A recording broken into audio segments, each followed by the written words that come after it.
বাঁধাকপি রবি মৌসুমে একটি প্রধান সবজি। দেশের প্রায় সব অঞ্চলে বাঁধাকপি চাষ হয়। বাঁধাকপি একটি অত্যন্ত পুষ্টিকর সবজি। এই দেশে উৎপাদিত বাঁধাকপি প্রায় সব জাতই বিদেশি হাইব্রিড। সব জাতের বীজ এদেশে উৎপাদন করা যায়, তবে এদেশে বীজ উৎপাদন করা যায় ব্যারাক উদ্ভিদ এমন জাতও আছে। বাঁধাকপি একটি অন্যতম পুষ্টিকর পাতা জাতীয় সবজি। এতে প্রচুর পরিমাণে ভিটামিন এ রয়েছে। ডায়াবেটিস রোগীদের জন্য এটি বেশ উপকারী। মাটি অত্যাধিক বেলে মাটি ছাড়া যে কোনো ধরনের মাটিতে এটি জন্মে। বেলে দোআঁশ থেকে পলি দোআঁশ মাটি ফসলের জন্য উপযোগী।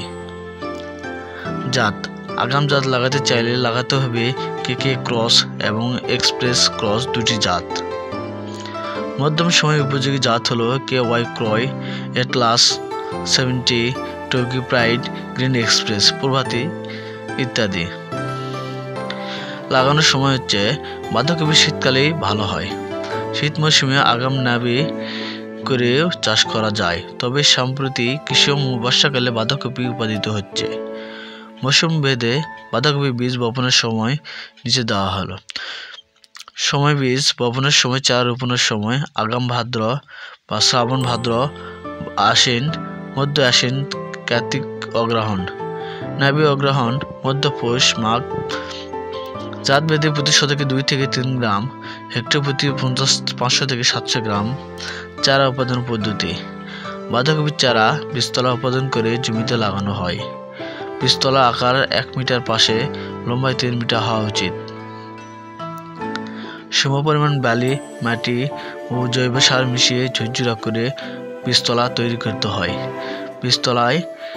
দ্বিতীয় বীজতলায় চারা রোপণের আগে 7 থেকে 8 দিন পূর্বে প্রতি বীজতলায় 100 গ্রাম ইউরিয়া, 150 গ্রাম TSP ও 100 গ্রাম MOP সার ভালোভাবে মিশিয়ে দিতে হবে। পরে চারা ঠিকমতো না বাড়লে প্রতি বীজতলায় প্রায় 100 গ্রাম ইউরিয়া সার ছিটিয়ে দিতে ভালো। গভীরভাবে 4 থেকে 5টি চাষ দিয়ে মাটি ঝুরঝুরে করে তৈরি করে নিতে হবে। বীজ বপনের 30 থেকে 35 দিন পর 5 থেকে 6টি পাতা বিশিষ্ট 10 থেকে 15 সেন্টিমিটার লম্বা চারা সাধারণত বিকেলবেলা জমিতে রোপণ করতে হবে। তবে সবল হলে চারা 1 থেকে 1.5 মাস বয়সে চারা রোপণ করা যায়। রোপণের জন্য সারি থেকে সারির দূরত্ব 60 সেন্টিমিটার এবং প্রতি সারিতে চারা থেকে চারা দূরত্ব 45 সেন্টিমিটার দিলে ভালো হয়। এই হিসাবে প্রতি শতকে 150টি চারার মতো প্রয়োজন হয়।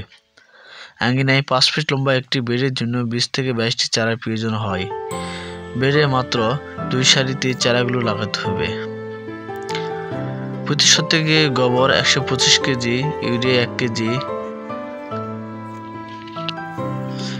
TSP 800 গ্রাম, MOP 650 গ্রাম সার দিতে হবে।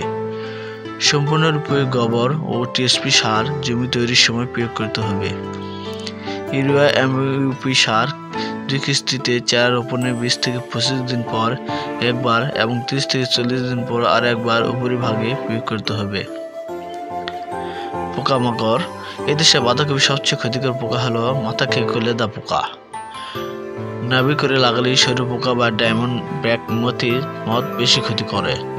বীজ উৎপাদনের জন্য চাষ করলে পুষ্প মঞ্জুরিকে যা পোকার হাত থেকে রক্ষা করতে হবে। অন্যান্য পোকার মধ্যে ক্রুসেড, দলমিয়া, লেদা পোকা, বিছা পোকা, খরা পোকা ইত্যাদি মাঝামাঝি ক্ষতি করতে থাকে। বাঁধাকপির পাতায় দাগ ও কালো পচা রোগ প্রধান সমস্যা। এছাড়া চারা ধপসা বা ড্যাম্পিং অথবা মাথা পচা বা গ্রো মোল্ড, ক্লাব রুট, গদাই মূল, মোজাইক পাতা, আগাপোড়া ইত্যাদি রোগ হয়ে থাকে। চারা রোপণের 60 থেকে 90 দিন পর বাঁধাকপি সংগ্রহ করা যায়। প্রতিটি বাঁধাকপি গড়ে 2.5 কেজি ফলন, 1 শতকে 150 থেকে 180 কেজি, হেক্টরে 70 থেকে 75 টন হয়।